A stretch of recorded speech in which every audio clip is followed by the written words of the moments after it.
శ్రీరామ్ రామ జన్మభూమి అయోధ్య అండి. ఇది Ayodhya railway station చాలా పెద్దదిగా కట్టారు. పెద్ద హాల్ ఉంది. హాల్లో మధ్యలో రాముడికి సాయం చేసిన ఉడత బొమ్మను పెట్టారు. చాలా అందంగా ఉంది. రాముల వారి గుడి నమూనా ఉంది. రైల్వే స్టేషన్ దాటాక బయటికి వచ్చాక మనకి 5 నిమిషాల వాకబుల్ డిస్టెన్స్. మధ్య రాముల వారి చిత్రాలు, హనుమాన్ చిత్రాలు ఉన్నాయండి. దారంతా షాపింగ్, జనాలతో చాలా కోలాహలంగా ఉందండి. మనం నడిచి వెళ్తే రాముల వారి గుడికి పెద్ద హాల్ ఉంది. అక్కడ ఫోన్స్ తీసుకొని మన దర్శనంలోకి పంపిస్తున్నారు. దర్శనంలోకి వెళ్ళి చాలా ఫ్రీగా మనం నడుచుకొని వెళ్ళేలాగా ఉన్నది దర్శన లైన్.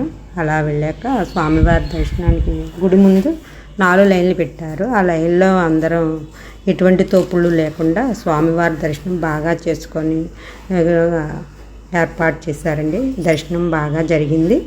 బయటకు వచ్చాక టెంపుల్ బయట ఎంత విశాలంగా ఉందంటే, ఇప్పుడు వచ్చి నేను ఇంత పెద్ద గుడి నేను ఎప్పుడూ చూడలేదండి. చాలా అందంగా చూసేయడానికి ఇంకా చూడాలనిపించింది. నైట్ ఉంటే ఇంకా బాగుంటుందంటండి. కానీ మేము సాయంత్రానికి వచ్చేసాము. నైట్ లైటింగ్ చాలా బాగుంటుందంట. కాశీకి 4 గంటల ప్రయాణం ఉంటుంది. మేము ఉదయం వెళ్ళాము, సాయంత్రానికి మళ్ళీ కాశీ వెళ్ళిపోయాం. మీరు వెళ్ళినప్పుడు నైట్ ఉండేలాగా చూసుకోండి. ఇంకా గుడి పనులు ఇంకా చేస్తున్నారండి. రాముల వారి గుడికి 5 నిమిషాల వాకబుల్ డిస్టెన్స్లో హనుమాన్ గుడి ఉందండి. హనుమాన్ గుడి కూడా చాలా బాగుంది. మేము దర్శనం చేసుకున్నాము హనుమాన్ గుడి. అవ్వక బయటికి వచ్చాక షాపింగ్ చేసాము.